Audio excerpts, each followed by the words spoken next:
Before every Olympic Games, there's always the panic about whether things are going to be ready and all the possible surprises. I think Brazil has been hit with a range of issues which is pretty much unprecedented. The Zika virus. Zika virus. There will be a Rio de Janeiro before the Olympic Games, and there will be a better and new Rio de Janeiro after the Olympic Games. The Olympics right now are on a crisis on at least 3 fronts. Sewage, trash, garbage. This is a toilet. We know that great efforts have been undertaken by the Brazilian authorities with regard to security. But considering the Olympics and the price that we're going to pay for it, no good. Good luck, Brazil, and see you soon. If cities were entered in a beauty contest, this one would samba her way into the finals just about every time. How many places in the world can hope to compete with the spectacular beauty of the site of this year's Olympic Games, Rio de Janeiro? Good evening and welcome to Rio. I'm Devin Skillion. The Olympics are a first not only for Brazil, but for all of South America. And it is a powerful spotlight that awaits in early August. But what is that spotlight going to reveal? Just getting this far has been a grueling marathon in itself. You've had doctors and scientists urging that the Games be delayed or moved altogether. A citizenry that is still waiting for the promise of the Games to play out in their lives. We've got a government in basic free fall. In fact, we may have an impeachment that plays out right as we're lighting the torch. And a financial calamity declared just 7 weeks before the Games, threatening everything from security to health care. Should the Games be here? Is this what the traveling Olympic spirit is all about? Or are the Rio Games a 5-ring circus?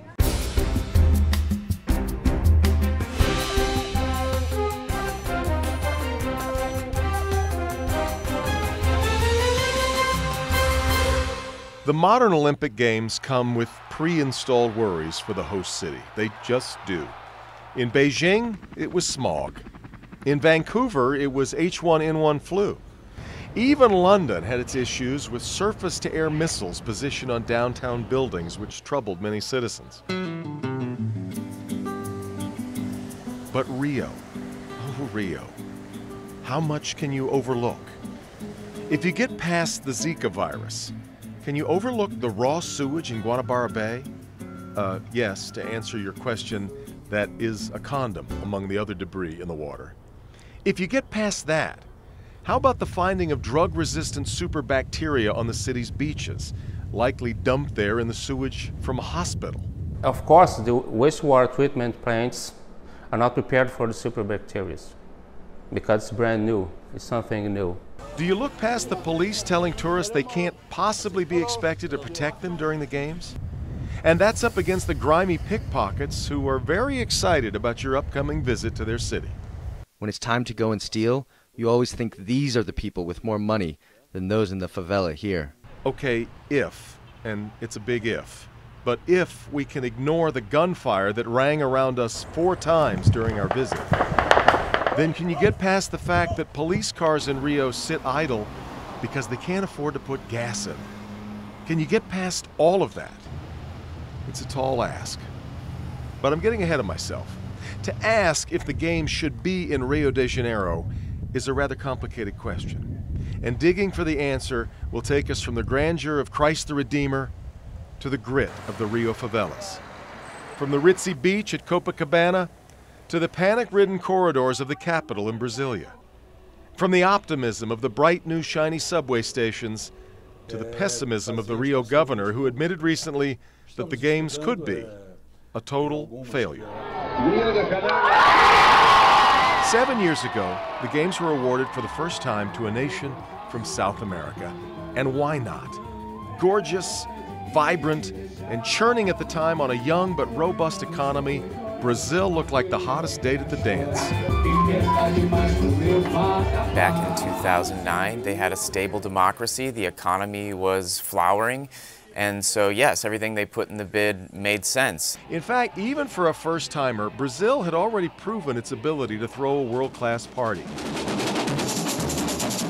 The annual Carnival means 2 million people in the streets of Rio every day. Yes, why not the Olympics here? but how big a difference 7 years can make. In just 7 years, Brazil went from a big yes to a hot mess. Plunged into a deep recession, all of a sudden, there was no money, and the Olympic bills just kept piling up. To many, an urgent situation seemed to lack, well, urgency. So people historically ignore big issues because we have carnival, we have soccer, because of the sunshine, and so in a way, everything's come to a head now, and everybody's eyes are open to the reality of a lot of issues that were always there, weren't dealt with. To borrow a little modern slang, to some, Rio was a Monet. Beautiful from a distance, but a bit of a mess in close-up. Yes, on paper, in a magazine, on video, how could you beat Rio de Janeiro? Unfortunately, that's largely how the decision was made. In an effort to clean up the chronically troubled International Olympic Committee, site visits were outlawed as they tried to stamp out the whining and dining culture of Olympic site selection. On close inspection, Rio has many problems which the Olympics, if anything, have exacerbated rather than helped. There are perfect storms, and then there is the bullseye hurricane, tornado, earthquake that seems to have arrived in Rio.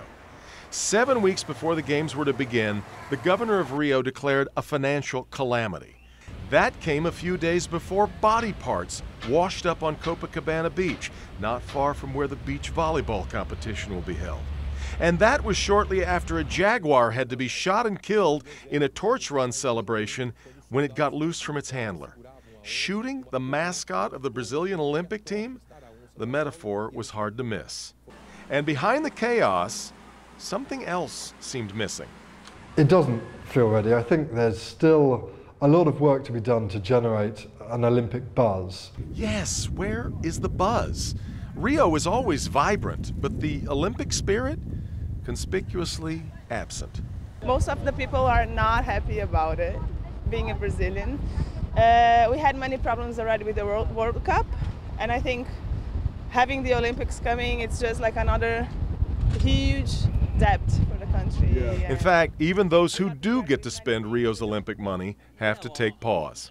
Brazil, I mean, we're in a kind of a financial crisis, everybody knows. So I think it wouldn't be fair to spend the money that London spent in their ceremony.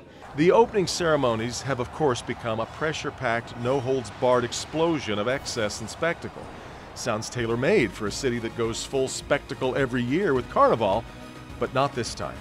Celebrated film director Fernando Meirelles is juggling the needs of the moment with the needs of those outside the stadium. We're not complaining, because I guess I would be ashamed to waste like what London spent in a country where we need sanitation, right? Where education needs money. And yet, against all that. But today, the final countdown for the first ever Olympic Games in South America, Rio 2016, starts. It seemed a little jarring, even maybe disconnected to some, to see this man wearing such a wide smile. Thomas Bach is the head of the International Olympic Committee. Understandably, glum despair wouldn't do his games any good. He has to be the cheerleader. But in my conversation with him, you'd swear he had nary a care in the world. If you have athletes and spectators expressing concern about going, that's really the worst thing for the games, isn't it? You need people to participate and you need people to watch. The athletes know they will participate and they will watch. 77 countries represented here, exchanging information on security. So we have confidence in the Brazilian authorities that they will do everything what is necessary to have great Olympic Games here in Rio. As I mentioned to people that I was leaving for Rio, it was as reliable as the sunrise. People invariably would tell me, make sure you take bug spray, don't get bit by a mosquito, or some variation on don't come back with the Zika virus. Well, if we're so worried about the Zika virus, why isn't Rio? That's next. 4. It looks tropical, but this is actually a semi-tropical climate. And now that it's wintertime, yes, this is what winter looks like. It's very comfortable. And for Brazilians, it means that the worries about mosquitoes aren't nearly as acute as they were in, say, January. In fact, it would seem that you're far more worried about catching the Zika virus than just about anybody who lives here. When the reports first began to surface, Zika seemed just another in a long line of interchangeable flus and viruses. But soon, the pictures arrived. Heartbreaking pictures of babies born with abnormally small heads, victims of microcephaly, born to mothers who'd contracted Zika. And suddenly, Zika seemed a very different, very dangerous thing. Everything we look at with this virus seems to be a bit scarier than we initially thought. Believe it or not, there is actually an official insect repellent supplier for the Rio Games. It's SC Johnson, makers of Off. The stuff will be given to the athletes, the volunteers, the staff, and the media covering the games. In fact, we took good old American Deep Woods Off with us to Rio to guard against Zika. And frankly, we felt a little silly. Most every conversation I had with Brazilians about the Zika virus went like this one with Alesandra Turpins, who lives in Sao Paulo. Yeah, the Zika is here, I guess. That's what I heard as well. But you just have to wear some, how to say that? Insect repellent. Do you put on insect repellent? No. Not actually. I haven't met one Brazilian who admits to putting on insect repellent. No, it's not a worry. People here are not concerned. Unless they're pregnant. Even Wayne State professor Ollie Johnson, he knows the foreign take on Zika, but he's fallen in like a local. Yes, I live here in Rio. It's not a major concern. It's not perceived as a major concern. It was initially associated with the Northeast and other parts of the country.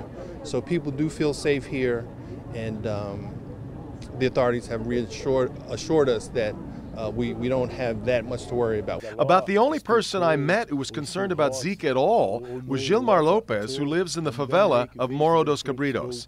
He's a community activist in the favela, and he alone told me about trying to make sure the mosquito population was under control in his neighborhood. You don't worry about Zika every day, though. I don't get the idea. Or do you? Or chikungunya, or dengue? Well, we think about it, but we don't stop our lives because of it. We fight. Yeah. I fight. Every day I don't come out of my home think, oh my God, I need to clean. I'm not a neurotic person, but that is a concern. The truth is, the people who live in Rio have plenty of worries, and Zika is just one of them, not anywhere close to being the most prominent. When you live with the threat all the time, you have to live with the threat all the time. You know, at some point, you're probably going to get, so you just kind of normalize it, I think, in a way that you don't if you're from outside. That outside perspective has been a real point of frustration for Rio's Olympic team. It's wrong. There's no reason for that. Cambridge University read a study that the chance for you getting Zika in the winter in Rio is 1 to 1 million. So there's no reason for that. It's been blown out of proportion. We watched some of the mosquito eradication efforts along this clogged canal, which meant standing water, just as the mosquitoes like it.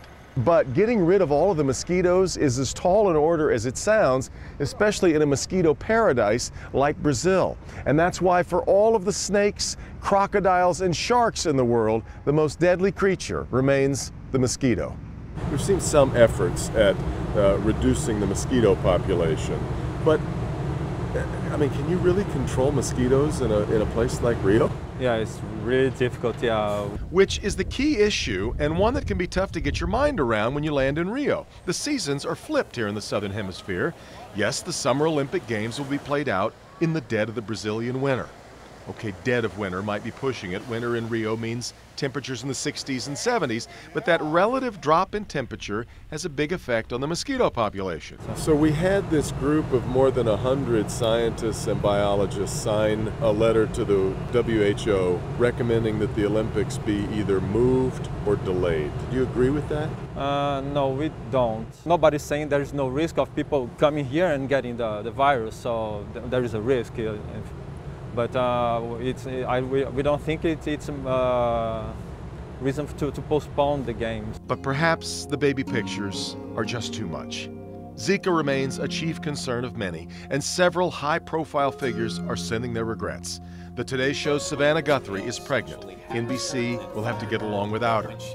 But what if you're a long jumper, or a pole vaulter, or a wrestler? Can you skip the only real showcase your sport gets?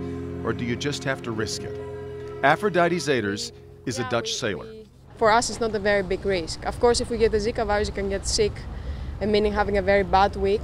But yeah, this is a risk. We take precautions, so we are really clean. We always clean our hands, and we have a very strict infection protocol in our team. But yeah, it's also something that we cannot control. Control the controllables. Of course, as a sailor, she's got more infection worries than just Zika, like the water in which she'll be sailing. More on that a little later. But are we controlling the controllables, or might we be dipping into pioneer territory? Zika is really new to us. Do you think we really understand it and know it well enough to make recommendations about it? Do we understand Zika? Yeah, this is a good question, and there's a lot of activity in research right now, so we're trying to understand. I'm going to take every precaution necessary. I'm not even sure I'm going to be leaving the hotel room. But Zika is just one piece of a very complex puzzle of worry here in Rio. In just a minute, we'll peel back more of the very large onion that is Brazil when we continue with the Rio Games of Five-Ring Circus.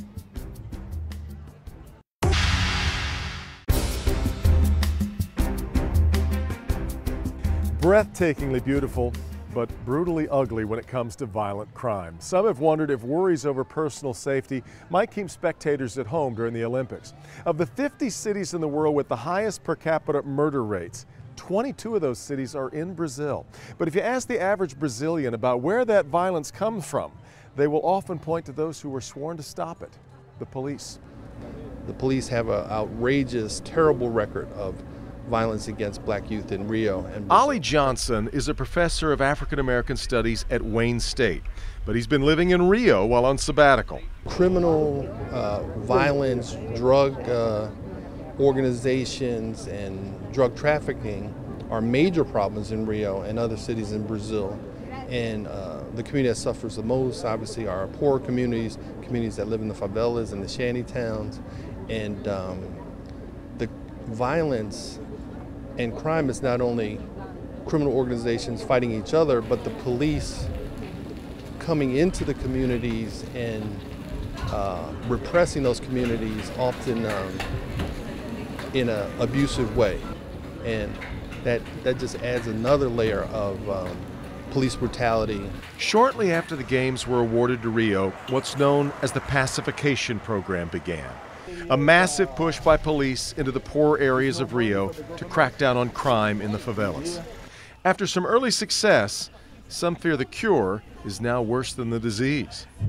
Amnesty International came out with a report recently that found 1 in 5 homicides in Brazil is carried out by security officials. So in a weird way, we probably need somebody to be watching the watchers a little bit more carefully as well. So when you hear there'll be 85,000 security officials on hand for the Olympics, that might be grounds for pause more than just relief. And yet, isn't that who you're counting on to keep the game safe?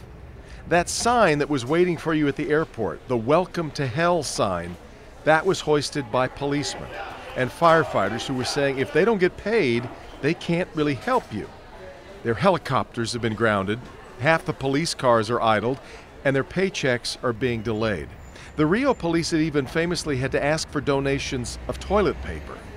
But not paying or underpaying police helps give rise to one of Brazil's defining scourges. There is astonishing agreement among Brazilians on a number of things, and one of them is about the source of so many of Brazil's problems. There's only one word for it, it's corruption. Full throttle corruption. Corruption's, unfortunately, it's part of the culture. To understand Brazil, it helps to understand the term jeitinho. It means like the little way. It's the way of getting round an obstacle. In 2004, an astonishing swindle began deep inside Petrobras, Brazil's state-run oil and energy Goliath. It's really hard to find a U.S. equivalent, but imagine Americans learning that General Motors and elected politicians had teamed up on a $5 billion hustle, all built on phony bids, ridiculous overcharges, shrink-wrapped cash, and bribes running the gamut from yachts to prostitutes. And let's say it reached all the way up to a former president.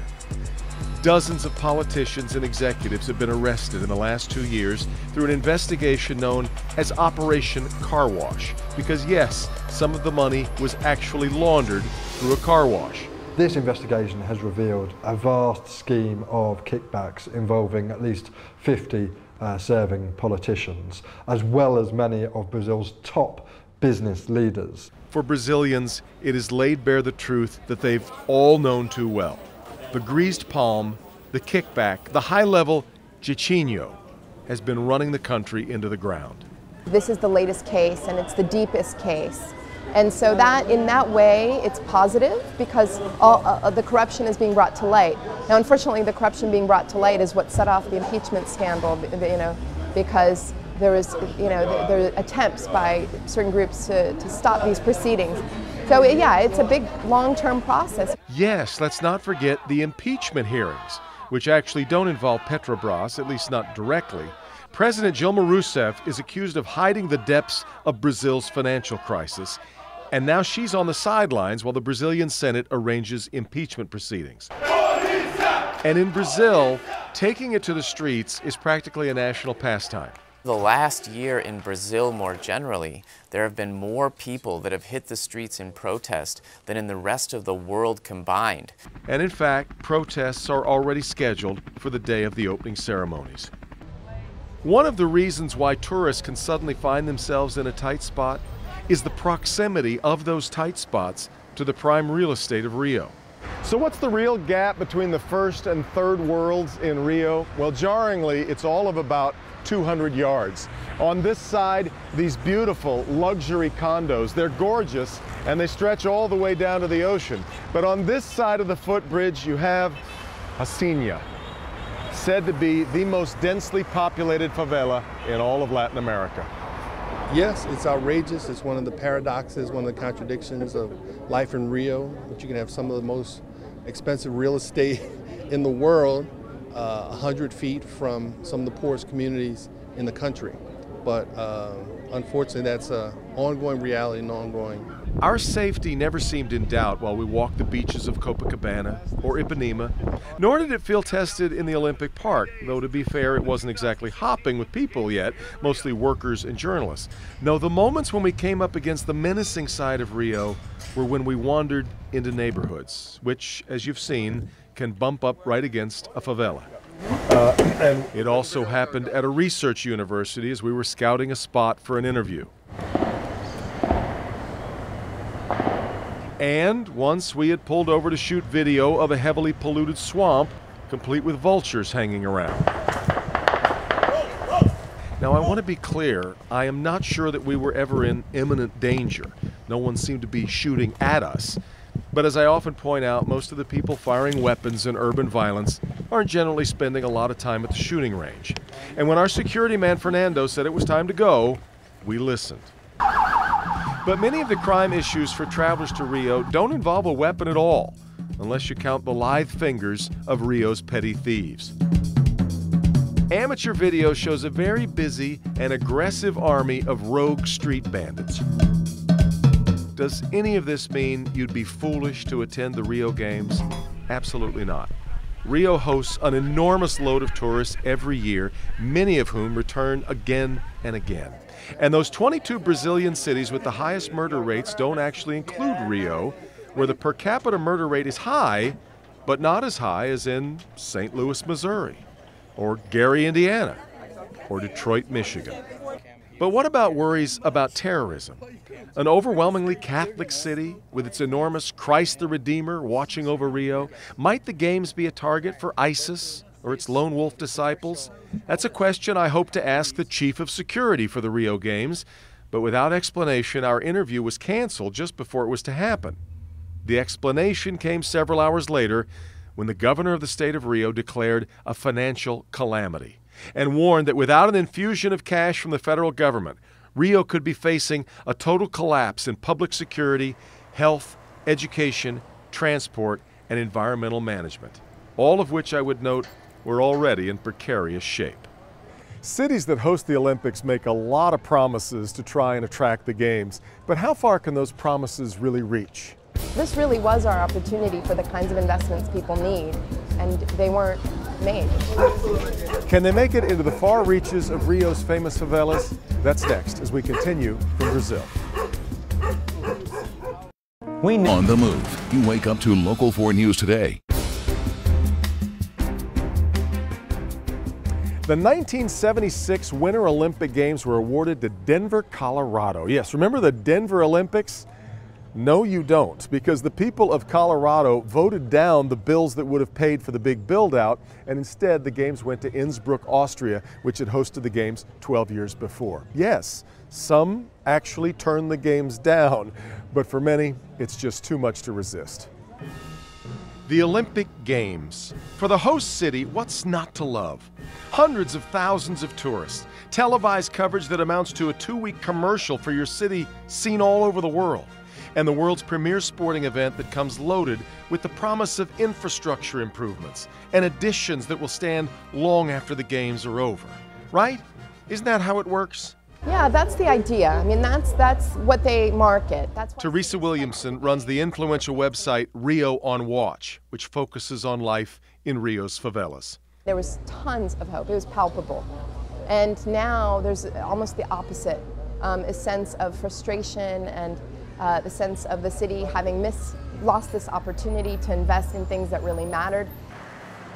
77,000 Rio residents were forced out of their homes to make way for Olympic structures. Critics say the added subway lines really mostly benefit the wealthiest neighborhoods instead of being transformative for those that are transit-starved. And most of the promised cleanups of the waterways, well, those haven't really happened.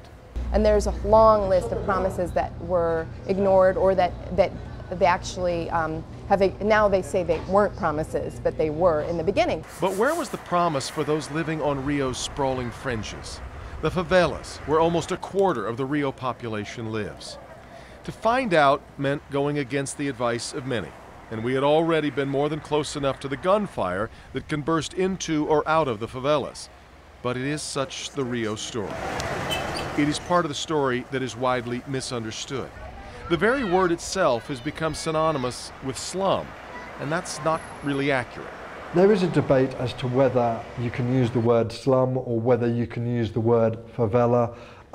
Some advocates who claim that favelas are actually an ingenious solution to Brazil's housing shortage think the word shouldn't be stigmatized. Other people say, well, there's nothing particularly special about Brazil's shanty towns and slums. There are more than 1,000 favelas stacked onto Rio's hillsides. Really what this is about, favelas are about the lack of government. So the government never came in, the government never provided affordable housing, the government never provided adequate infrastructure. Now all favelas in Rio now have some level of infrastructure. You know, they all have water piped into homes, they all have some level of sanitation, electricity, they all have electricity, water. So if somebody has a child, they add a room on their house. If their children grow up, they add a floor. If they start a business, they move, you know, if they get unemployed, they start a business downstairs and move upstairs. That level of kind of versatility, the ability of people to improve their lives within that context is actually pretty extensive. When I told Teresa we had been advised, actually ordered would be more accurate, to stay out of the favelas due to an uptick in violence, she laughed. She's heard it before, all the favelas must be the same, and that's not at all true. So she introduced us to Gilmar Lopez. Gilmar left Rio and spent 15 years in London, but now he's back, leading tours into the favela where he was born and that he again calls home. So we shared a cab to Morro de Cabritos. It's kind of a mountain goat trail to get to the entrance of Cabritos, tucked right between Christ the Redeemer and Copacabana. It was photographer Tim Pamplin who asked the question I too was wondering. Is there shooting in here? Yes. How frequent? Well, depends how frequent the police try to confront the situation. Especially this, I'm not saying it's right or wrong, but I'm saying they should find the right moments to do things. They should think about first in the population safe.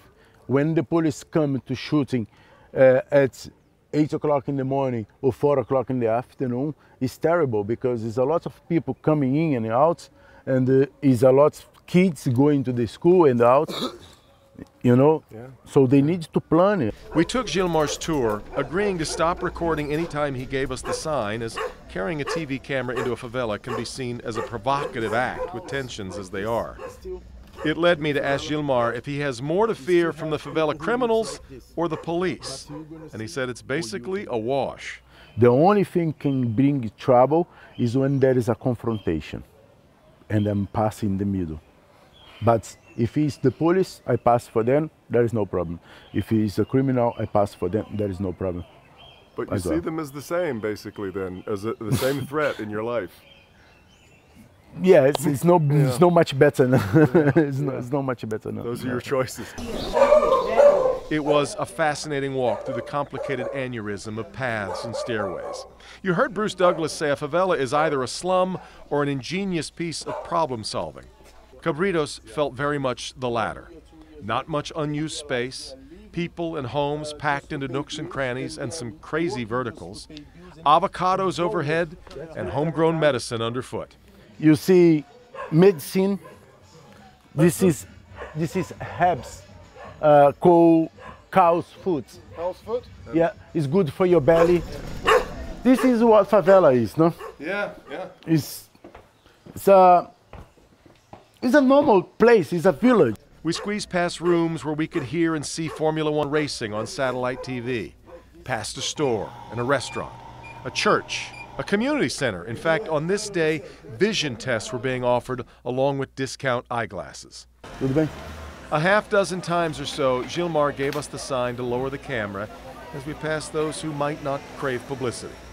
But even those we passed who were brandishing weapons seemed to have no problem with our presence. The pacification police were well down the hill, meaning we avoided Gilmar's worst-case scenario of finding yourself between the gunman and the police. But in Cabritos, did I see the reach of the Olympic Games? Did it make one bit of difference here that the Olympic Games would be held just a few miles away? No, I guess I can't say I could see that. And neither does Gilmar. The Olympic is a very exclusive event and very expensive too. Today, Brazil is diving economically talking. People are concerned how they can pay their bills and how they can get food home. The majority of people that I know is not thinking about going to watch the sport in the Olympics. But it would be inaccurate to say that the citizens of Rio are completely disengaged from the Games. Despite the frustrations with what the Games haven't done, there is an understandable pride in showing off this extraordinary locale to the rest of the world. And while we've chronicled a fair amount of despair, there is something so festive built into being a carioca, as the citizens of Rio are known. This is the neighborhood of Lapa, and we found a roaring good time, even though it came on an auspicious evening. Just a few hours ago, they announced that Rio is in a crisis state financially. Yes, I know. Does that matter, or does that hurt a party like this? Oh, it hurts our, patriotic feeling, yeah. But not the party. I think when we do the party, we party. It doesn't matter what, but we are suffering a little bit because of all this political situation, but we like to enjoy life, so we are doing that because we believe in our country and we believe in our city. A lot of Brazilians will tell you that their political leaders are just dirty, but that is not the kind of dirty that is worrying a lot of world-class athletes. Sewage, trash, garbage.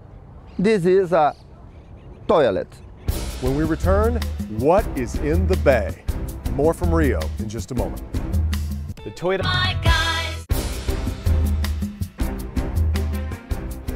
Water is almost synonymous with Rio de Janeiro. The postcards, the film footage, and most of the images that are dancing in your mind right now probably involve the beautiful beaches like Copacabana and Ipanema. But water is at the center of the calls for help from one very frustrated biologist. Mario Moscatelli can seem like the loneliest guy on the planet. He's certainly among the most frustrated. The biologist has been sounding the alarm about Guanabara Bay for years. Surely someone would finally listen with the Olympic Games approaching. I am very, very upset with this situation because I had a big hope in Olympic Games and the improvements. This was the opportunity, right? Yes. The moment. We lost it. But with the games just about here, Mario can only stare at the water he knows all too well. More than 300 million gallons of raw sewage flows into Guanabara Bay every single day, the equivalent of almost 500 Olympic-sized swimming pools every day.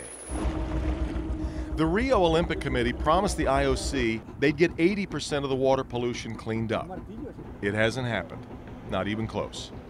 Sewage, trash, garbage. This is a toilet. And a junkyard, complete with vultures. It was while we were shooting this swampy mess that another kind of shooting broke out,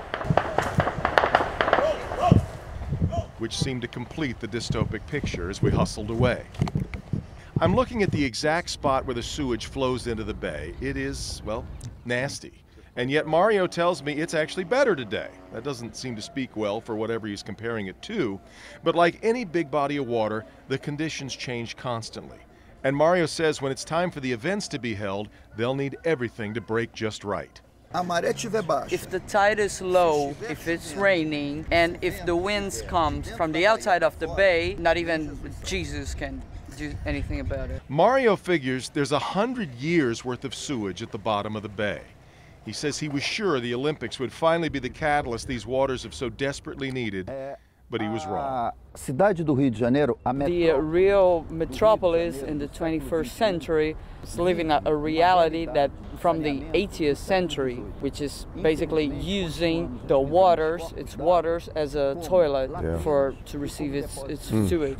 It's just been announced the sailors for the United States team will be wearing close-fitting unisuits treated with an antibacterial.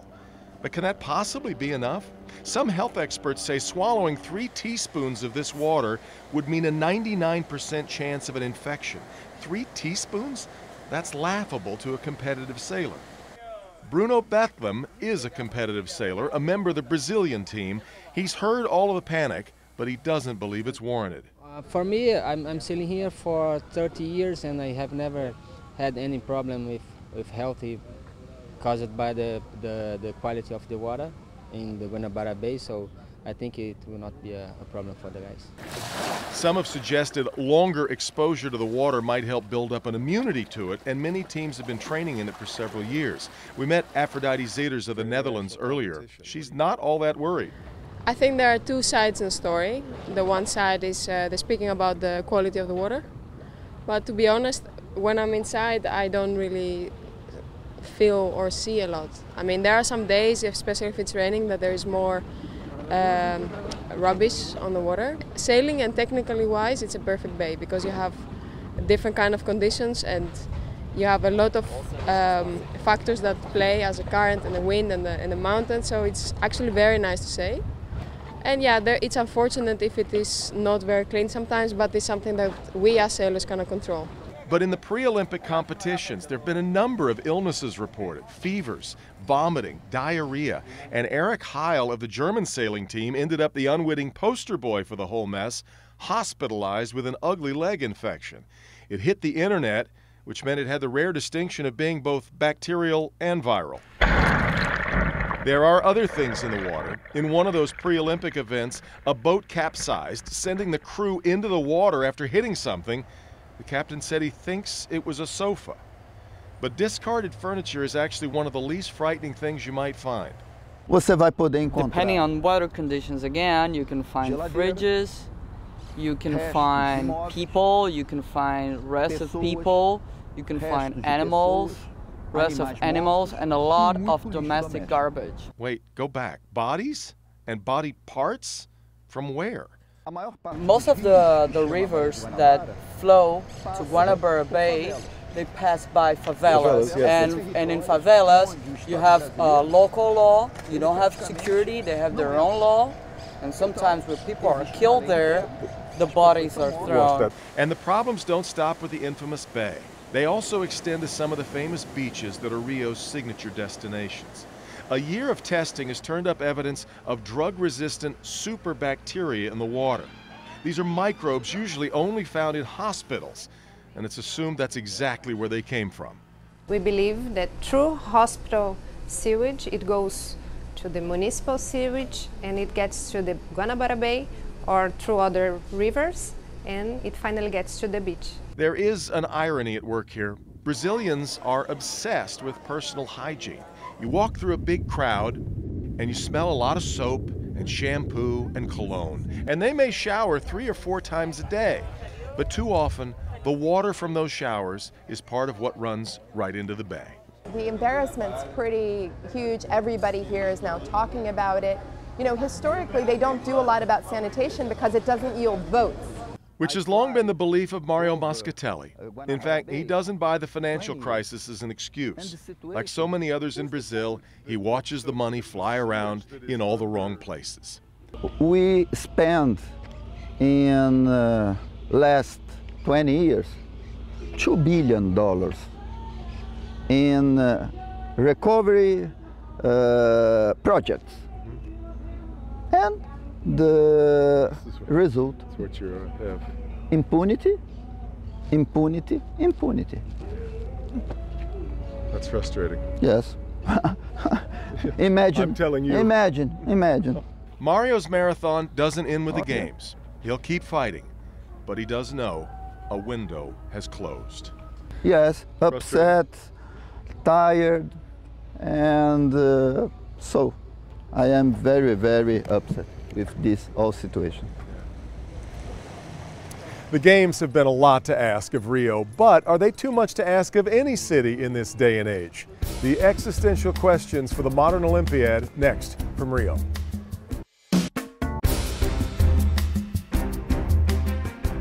And welcome back to Rio. Brazil has spent billions and billions of dollars getting ready for an event that is going to last all of 2 weeks. Billions of dollars that many would suggest Brazil doesn't have to spend. But then again, who does have billions of dollars to spend on today's Olympics? The idea seemed to be that whatever the cost overruns may be, the Olympic Games pay for themselves. The exposure, the public works improvements, the tourism dollars, the legacy value. All the investments, we think about what we are going to leave to our people, and we are doing that with that idea. We need to leave the investment for the people. Greece might beg to differ. There's a very real case to be made that the costs of the 2004 Games in Athens helped nudge Greece over the edge into the economic collapse that still vibrates today. One activist I interviewed in Vancouver during the Vancouver 2010 Olympics told me that the Olympics are a corporate franchise that you buy with public money. The Winter Games in particular are having a difficult time attracting suitors. The 2022 Winter Games are going to be held in Beijing, hardly synonymous with a winter wonderland. They'll be relying on man-made snow for the alpine events. And even with that imperfect solution, Beijing beat out Almaty, Kazakhstan, after Oslo, Stockholm, and Krakow withdrew their bids. A 2012 Dutch study suggested that in the future, only non-democratic nations would be willing to bid on the Games. And the early returns suggest it is so. Fewer and fewer cities are even getting into the running, as Rio wonders if it was all that great a fit in the first place. Tourists that will go to the Olympics often are not interested in the city itself as much as the Olympics. And so to them, it probably doesn't even matter where the Olympics are held. And so it's all very ironic because these huge investments, in Rio we're talking about some $20 billion have been invested in these games, but in investments that aren't necessarily going to benefit the population. As for the rise in tourism, plainly some cities don't need it. Both London and Beijing actually hosted fewer tourists the summer of the Games than they did the summer before without them. It's an extraordinary amount of work for a pretty short payoff. This entire arena was built to host 2 events during the Olympics and then 1 event during the Paralympics, and then what? Well, the idea is that this is supposed to become part of an elite athletic training facility, but as many other Olympic cities have found, finding post-usage for their facilities has proved a tall order. In fact, Brazil already knows the words to that song. The 2014 World Cup left the country with a bunch of new soccer stadiums that they're struggling to figure out how to use. And so it may be after the Olympics. Rio has actually tried to address the cost issue by demanding more private money come into the equation, but that comes with its own problems. Worries about cronyism and favoritism. A billionaire developer is building the Olympic golf course and has been allowed to surround it with 140 condominiums, which will start at $2 million apiece. So it doesn't take a math whiz to realize that this is an incredible gift-wrapped present from the Rio de Janeiro mayor, Eduardo Paes, for this developer. He's going to walk away with millions. There is a crisis in international sports just now. Mistrust of the IOC is perhaps only exceeded by the mistrust of FIFA, World Soccer's governing body. And doping scandals are proving to be a powerful corrosive that leads to urine and blood test indignity in one direction and shameless fraud in the other. Does our rabid devotion to sport override all of it? Or do we near a breaking point? Is it time for real change? Some have suggested that the Olympics should rotate among a handful of Olympic cities. Others think the Games should just stay in one city, like their ancestral home in Greece.